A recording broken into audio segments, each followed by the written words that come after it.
Oke, baik. Ya. Saya bisa mulai. Jadi baik, topik sola scriptura ini sangat dasariah.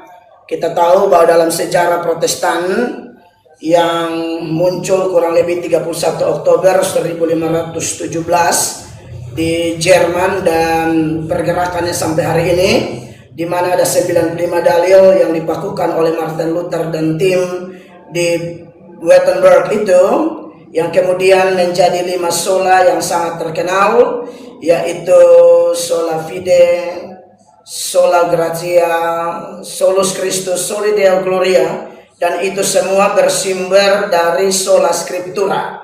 Jadi secara etimologi kita tahu bahwa kata sola itu sendiri berarti hanya, sendiri saja, atau satu-satunya, sedangkan scriptura adalah kitab suci atau tulisan. Jadi kalau bicara tentang sola scriptura itu bicara tentang hanya kitab suci. Jadi kitab suci lah yang menjadi otoritas tertinggi dari kekristenan, ya. Jadi kalau saya mengatakan sola scriptura, tentu saya harus tekankan bahwa sola scriptura tidak anti tradisi, tidak anti bapak gereja, tidak anti konsili, dan lain sebagainya, sepanjang semuanya itu tunduk kepada firman Allah. Tidak ada yang sejajar dan semua betul-betul tunduk kepada firman Allah. Firman Allah menjadi otoritas tertinggi, tak terbantahkan.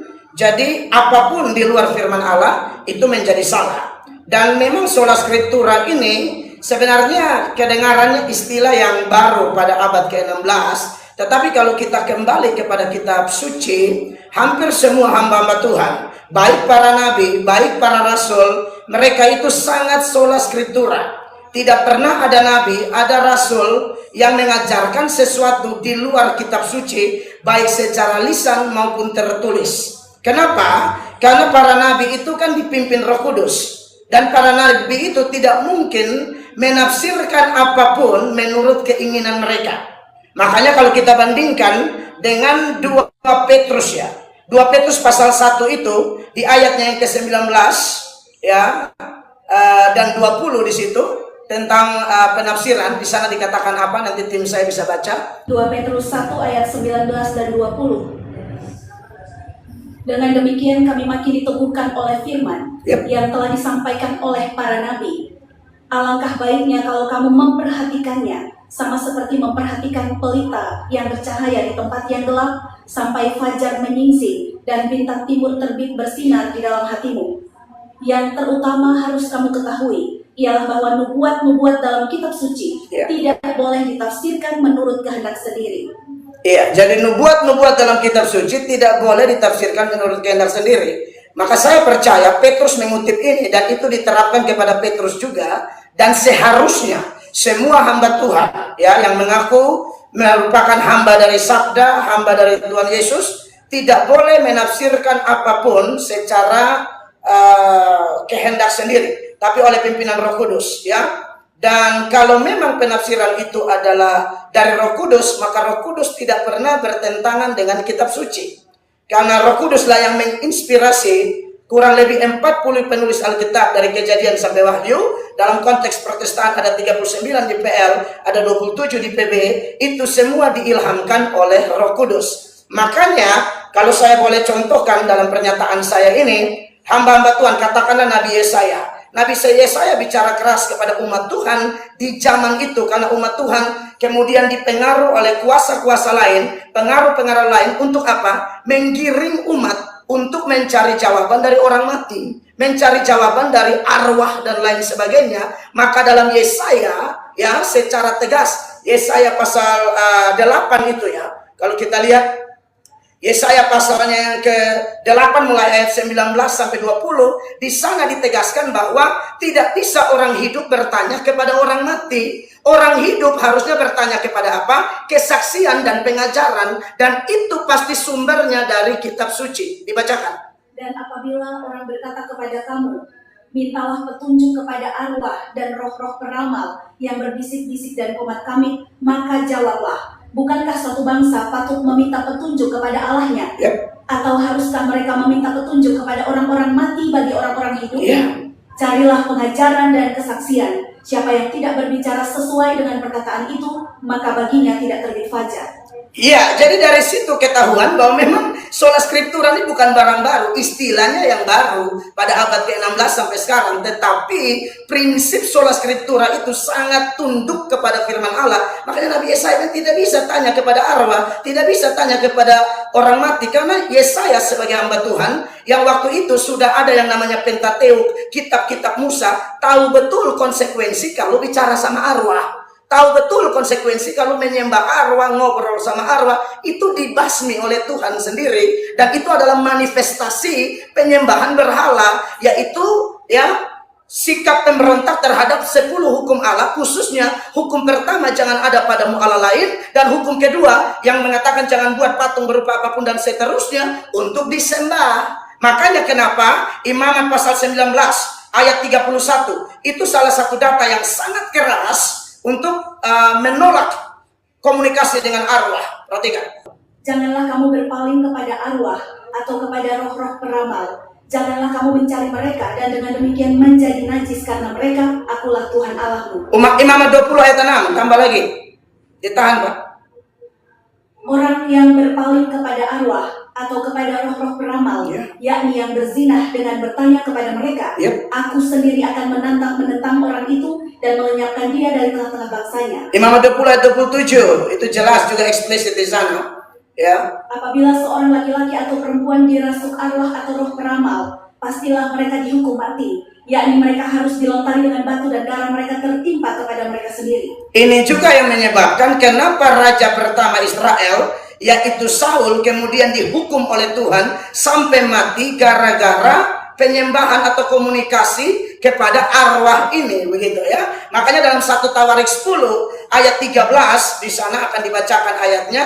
Alasan kenapa Saul mati, dia berubah setia, dan salah satu yang paling bikin Tuhan marah, Tuhan murka adalah ngomong sama arwah. Bukan cari firman, bukan cari Tuhan, malah cari arwah. Ini celaka besar. Perhatikan.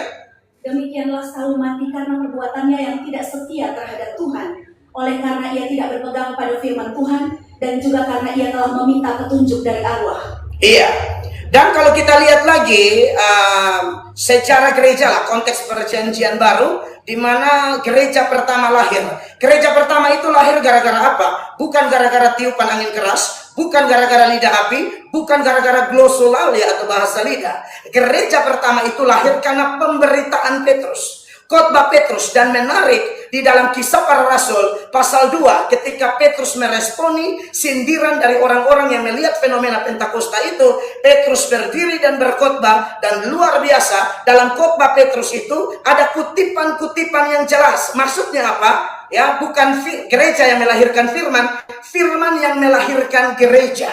Dan waktu Petrus berkhotbah itu, kutipannya jelas, eksplisit, detail, tepat, sangat presisi. Itu kelihatan di dalam Kisah Rasul pasal 2 mulai ayat 14, boleh baca sampai ayatnya yang ke-20 di sana. Itu kutipan dari Yoel 2 ayat 28-29. Perhatikan.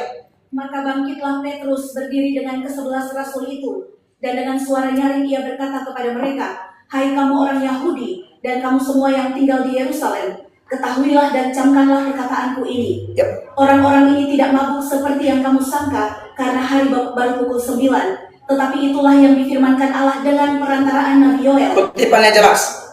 Akan terjadi pada hari-hari terakhir, demikianlah firman Allah, bahwa aku akan mencurahkan rohku ke atas semua manusia. Maka anak-anakmu laki-laki dan perempuan akan bernubuat, dan teruna-terunamu akan mendapat penglihatan-penglihatan, dan orang-orangmu yang tua akan mendapat mimpi. Juga ke atas hamba-hambaku laki-laki dan perempuan akan kucurahkan rohku pada hari-hari itu, dan mereka akan bernubuat. Dan aku akan mengadakan mujizat-mujizat di atas, di langit, dan tanda-tanda di bawah, di bumi, darah dan api dan gumpalan-gumpalan asap. Matahari akan berubah menjadi gelap gulita, dan bulan menjadi darah sebelum datangnya hari Tuhan, hari yang besar dan mulia itu. Iya, jadi itu jelas di situ bahwa baik nabi-nabi Yesaya, saya wakilkan tadi salah satu saja Yesaya, lalu Rasul Petrus, belum lagi Paulus, belum lagi Apolos, itu saya bisa buktikan semuanya, karena memang ini kan biblis, harus berpusat kepada firman. Jadi akan banyak firman yang akan saya sampaikan di sini. Nah, Dan lebih daripada itu, ya, sang reformator agung itu sebenarnya bukan Martin Luther. Martin Luther mana kemarin. Reformator agung itu Tuhan Yesus Kristus, pribadi yang membawa reformasi di dalam agama Yahudi. Dia merombak bait Allah dan lain sebagainya. Dan kalau kita belajar tentang bagaimana sola scriptura ini, ya, dikaitkan dengan Kristus, dialah teladan utama yang mau memberikan teladan agung kepada kita semua umatnya yang mengaku menyembah Yesus. Anda dan saya wajib meneladani Kristus. Ingat, pencobaan di padang gurun, tidak usah baca ayatnya. Lukas 4, Matius 4, ceritanya cukup panjang. Di sana jelas ketika menghadapi setan, 3 kali Yesus pakai senjata. Ada tertulis, ada tertulis, ada tertulis. Yesus tidak rubah senjata, tidak pakai ada tertulis, tapi juga ada perkataan mama saya atau bapak saya, atau ada perkataan tetangga saya. No, ada tertulis, ada tertulis, ada tertulis. Makanya aneh kalau ada orang bilang pengikut Kristus, tapi keluar dari apa yang tertulis. Maka saya bersyukur dengan topik sola scriptura ini, kita semua dibawa untuk tunduk kepada firman, hormat kepada firman, karena saya meyakini sikap hormat kepada firman adalah sikap hormat kepada Allah, sang empunya firman. Sebaliknya, kalau tidak hormat kepada firman, itu tidak hormat kepada Allah. Makanya menjadi aneh, orang mungkin bisa berjubah agama, jam terbang tinggi dan lain sebagainya, tapi kalau keluar dari Alkitab, halo, saya pikir ini ada yang salah dengan dia. Dia ngaku penyembah Yesus, tapi prakteknya tidak meneladani Yesus, di mana Yesus sangat sola scriptura. Lagi-lagi, ada tertulis, ada tertulis, ada tertulis, dan setan lari. Ya, makanya kenapa dalam perlengkapan senjata rohani itu firman Allah itu nomor 1. Baca dulu di dalam Efesus pasal 6 ayat 17. Efesus 6 ayat 17. Timernya dimatikan, Pak. Dan terimalah ketopong keselamatan dan pedang roh, yaitu firman Allah. Firman Allah itu fungsinya apa? Bertahan, menyerang, karena dia pedang. Itu atribut persenjataan tentara Romawi. Firman itu bisa serang, bisa bertahan. Sekian, Tuhan memberkati. Ya, terima kasih. Itu tadi pengantar dan penjelasan dari Pak Pendeta Mel Atok tentang kenapa dia pro kepada sola scriptura. Sekarang mari kita dengarkan penjelasan dari Romo Cafe kenapa Romo kontra dengan sola scriptura. Silakan Romo, waktu dinyalakan. Oke, terima kasih. Kenapa kontra? Bagi saya sola scriptura tidak cukup. Pengertian sola scriptura sangat jelas bahwa 3 determinasi untuk memahami sola scriptura. Yang pertama, scriptura adalah otoritas satu-satunya. Yang kedua, semua yang diimani harus ada dalam kitab suci. Yang ketiga, yaitu mengatakan bahwa tradisi tidak mempunyai otoritas. Itu konsep dasar yang saya pahami tentang sola scriptura. Pertanyaan saya, kalau seandainya pada saat ini kita bermasalah di dalam komunitas kekristenan kita pergi kemana? Buka kitab suci atau pergi kemana? Sejarah membuktikan secara biblis bahwa di dalam Matius 18 ayat 17, jika persoalan terjadi, kita kemana? Yakob. Baik, saya akan bacakan. Matius 18 ayat 17. Jika persoalan terjadi, kita pergi buka kitab suci untuk menyelesaikannya, atau kita pergi kemana? Baik, saya akan bacakan Romo. Matius bab 18 ayat 17. Jika ia tidak mau mendengarkan mereka, sampaikanlah soalnya kepada gereja. Dan jika ia tidak mau juga mendengarkan gereja, pandanglah dia sebagai seorang yang tidak mengenal Allah atau seorang pemungut cukai. Silakan. Karena di dalam gereja ada ayat 18. Baik. Aku berkata kepadamu, sesungguhnya apa yang kamu ikat di dunia ini akan terikat di surga, dan apa yang kamu lepaskan di dunia ini akan terlepas di surga. Silakan. Ketika persoalan terjadi dalam gereja, orang tidak cari kitab suci untuk menyelesaikan ayat mana untuk menyelesaikan persoalan ini, melainkan pergi kepada gereja. Ambil sampel yang paling nyata di dalam konsili pertama di Yerusalem, bab 15 Kisah Para Rasul ayat 1 dan 2, mereka kemana? Baik. Kisah Para Rasul bab 1 ayat 2 ya, Maya? Bab 15 ayat 1 dan 2. Oke, bab 15 ayat 1 dan 2. Beberapa orang datang ke Yudea, dari Yudea ke Antioquia dan mengajarkan kepada saudara-saudara di situ. Jikalau kamu tidak disunat menurut adat istiadat yang diwariskan oleh Musa, kamu tidak dapat diselamatkan. Tetapi Paulus dan Barnabas dengan keras melawan dan membantah pendapat mereka itu. Akhirnya ditetapkan supaya Paulus dan Barnabas serta beberapa orang lain dari jemaat itu pergi kepada para rasul dan penatua-penatua di Yerusalem untuk membicarakan soal itu. Sekarang ayat ke-6, siapa yang menyelesaikan persoalan ayat-ayat kitab suci sebagai otoritas di dalam sola scriptura menurut konteks protestantisme, ataukah siapa yang menyelesaikan persoalan? Ayat ke-6. Baik. Maka bersidanglah rasul-rasul dan penatua-penatua untuk membicarakan soal itu. Silakan. Oke, ayat 7-nya. Sesudah beberapa waktu lamanya, berlangsung pertukaran pikiran mengenai soal itu, berdirilah Petrus dan berkata kepada mereka, "Hai saudara-saudara, kamu tahu bahwa telah sejak semula Allah memilih aku di antara kamu, supaya dengan perantaraan mulutku, bangsa-bangsa lain mendengarkan berita Injil dan menjadi percaya." Dan ayat 28, hasil keputusan menurut ayat kitab suci atau keputusannya siapa di situ? Baik. Sebab adalah keputusan Roh Kudus dan keputusan kami, supaya kepada kamu jangan ditentangkan, supaya kepada kamu jangan ditanggungkan lebih banyak beban daripada yang perlu ini. Karena itu, ketika komunitas kekristen menghadapi persoalan, dia tidak pergi ke kitab suci, dia pergi kepada gereja dan otoritas untuk menyelesaikan itu. Karena gereja adalah apa? 1 Timotius 3 ayat 15. Nanti sebentar kita akan lihat di dalam gereja itu ada tradisi dan ada kitab suci. Karena gereja adalah apa? 1 Timotius 3 ayat 15.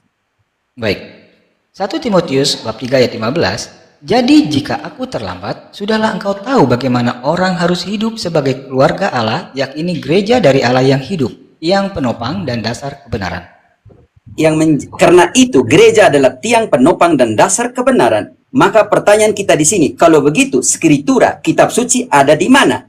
Tradisi ada di mana? Oke, di dalam 2 Tesalonika 2 ayat 15. Baik, saya akan bacakan 2 Tesalonika bab 2 ayat 15. Sebab itu, berdirilah teguh dan berpeganglah pada ajaran-ajaran yang kamu terima dari kami, baik secara lisan maupun secara tertulis. Karena itu, tidak ada prinsip sola scriptura. Dua paru-paru di dalam kekristenan itu harus dimunculkan, lisan dan tertulis. Di dalam proses seperti ini, kita sekarang harus bisa membongkar mana yang lisan dan mana yang tertulis. Di dalam 2 Timotius 2 ayat 2, apa kata Paulus kepada uskup Timotius? Baik. 2 Timotius bab 2 ayat 2. Apa yang telah engkau dengar daripadaku di depan banyak saksi, percayakanlah itu kepada orang-orang yang dapat dipercayai, yang juga cakap mengajar orang lain. Apa yang kau dengarkan dari saya, percayakanlah itu kepada orang lain, mereka yang cakap mengajar. Inilah yang kita lihat bahwa sumber yang lain di sini adalah magisterium.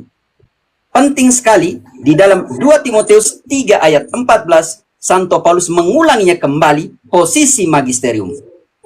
Baik. 2 Timotius bab 3 ayat 14. Tetapi hendaklah engkau tetap berpegang pada kebenaran yang telah engkau terima dan engkau yakini, dengan selalu mengingat orang yang telah mengajarkannya kepadamu. Karena apa? Di dalam Lukas 10 ayat 16, barang siapa menerima kalian, menerima aku. Lukas bab 10 ayat 16. Barang siapa yang mendengarkan kamu, ia mendengarkan aku. Dan barang siapa menolak kamu, ia menolak aku. Barang siapa menolak aku, ia menolak dia yang mengutus aku. Karena itu, hati-hatilah apa yang diajarkan. 1 Timotius 4 ayat 16. Baik. 1 Timotius 4 ayat 16. Awasilah dirimu sendiri dan awasilah ajaranmu. Bertekunlah dalam semuanya itu, karena dengan berbuat demikian, engkau akan menyelamatkan dirimu dan semua orang yang mendengarkan engkau. Posisi magisterium. Sekarang, posisi tradisi ada di mana? 1 Korintus 11 ayat 2. Baik, saya akan bacakan 1 Korintus 11 ayat 2. Aku harus memuji kamu, sebab dalam segala sesuatu kamu tetap mengingat akan aku dan teguh berpegang pada ajaran yang kuteruskan kepadamu.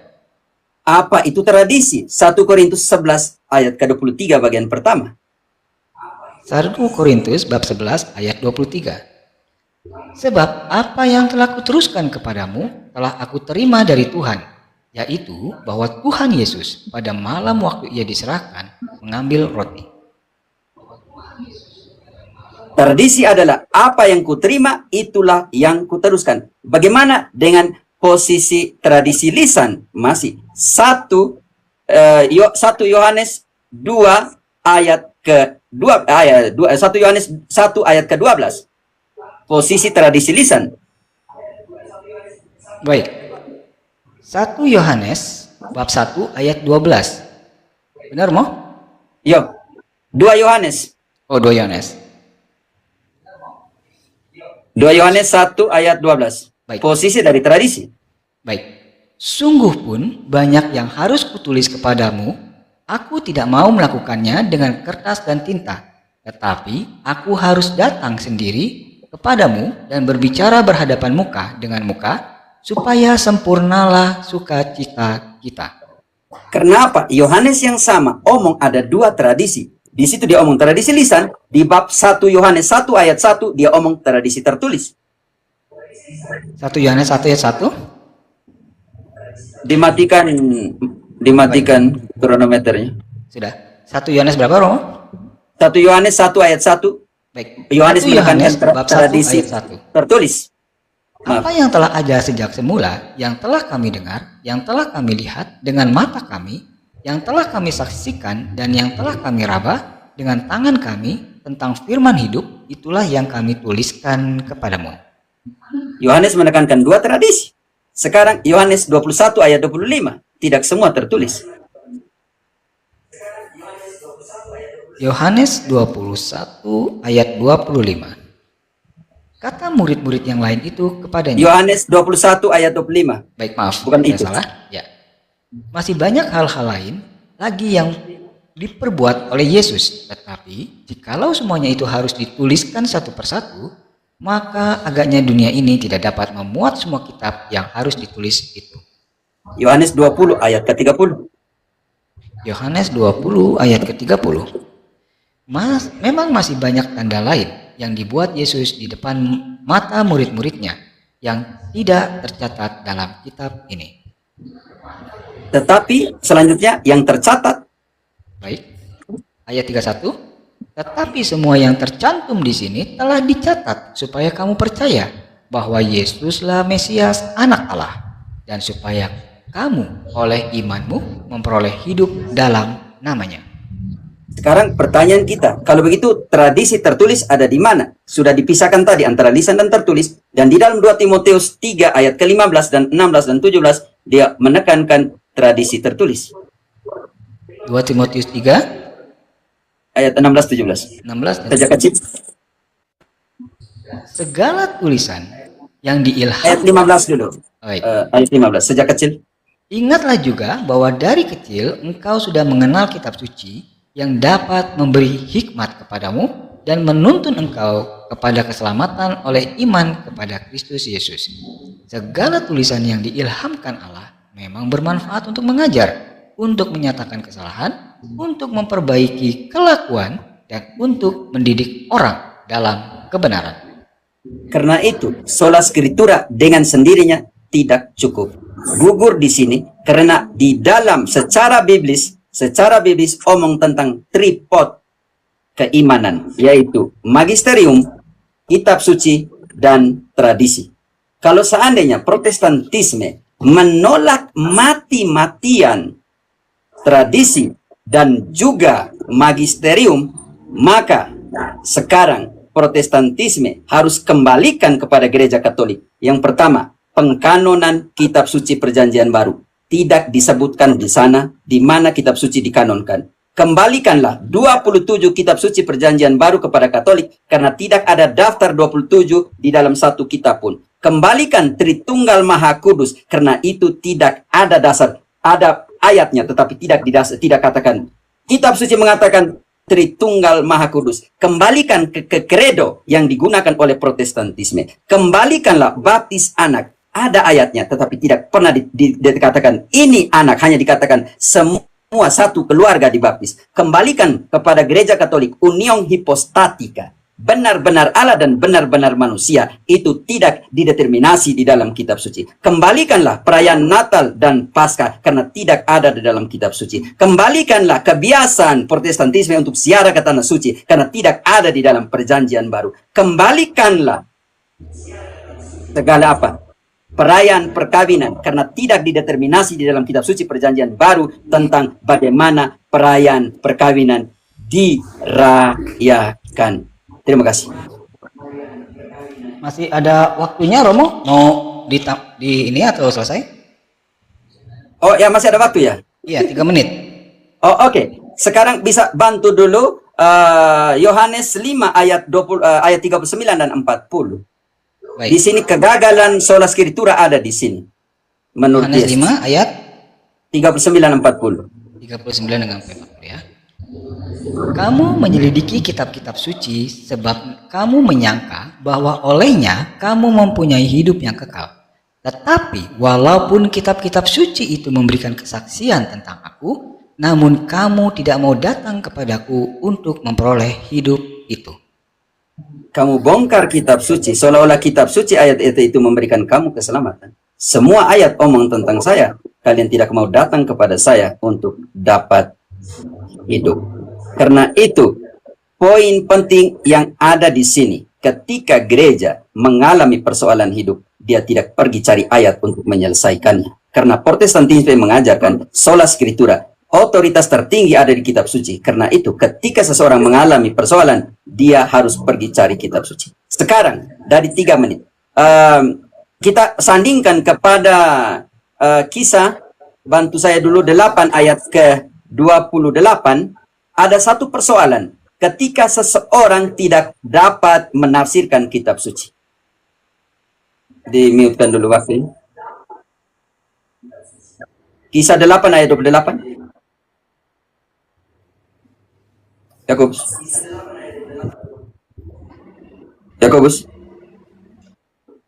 Mute itu mic-nya. Rasul bab 8 ayat 28. 8 dengan 30. Yuk. Sekarang orang itu sedang dalam perjalanan pulang dan duduk dalam keretanya sambil membaca kitab Nabi Yesaya. Lalu kata Roh kepada Filipus, "Pergilah ke situ dan dekatilah kereta itu." Filipus segera ke situ dan mendengarkan sida-sida itu sedang membaca kitab Nabi Yesaya. Kata Filipus, "Mengertikah Tuhan apa yang Tuhan baca itu?" Lanjut, apa yang terjadi di situ? Baik. Jawabnya, "Bagaimanakah aku dapat mengerti kalau tidak ada yang membimbing aku?" Lalu ia meminta Filipus naik dan duduk di sampingnya. Silakan, Mau.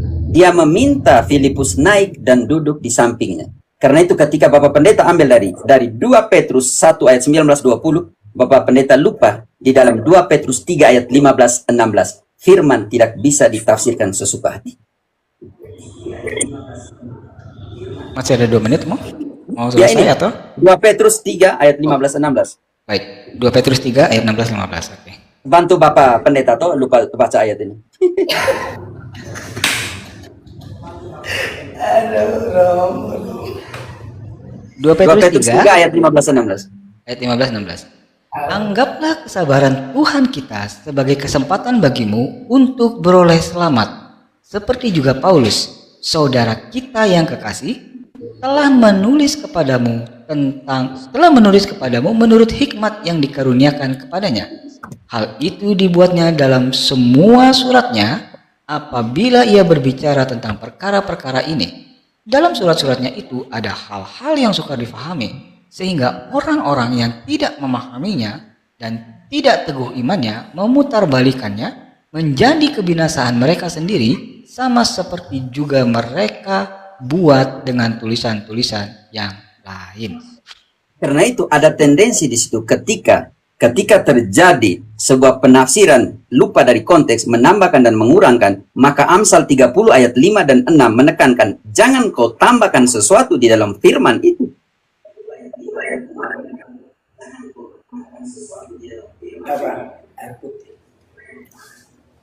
Amsal 30 ayat 5 dan 6. Baik. Semua firman Allah adalah murni ia adalah perisai bagi orang-orang yang berlindung padanya. Jangan menambahi firman-Nya, supaya engkau tidak ditegurnya dan dianggap pendusta. Wahyu 22 ayat 18-19. Wahyu 22. Harus matikan timer. Ayat 18 sampai dengan 19. Aku bersaksi kepada setiap orang. Aku bersaksi kepada setiap orang yang Wahyu mendengar. 22 ayat 18-19. Oke, lanjut. Aku bersaksi benar itu. Aku bersaksi kepada setiap orang yang mendengarkan perkataan-perkataan nubuat dari kitab ini.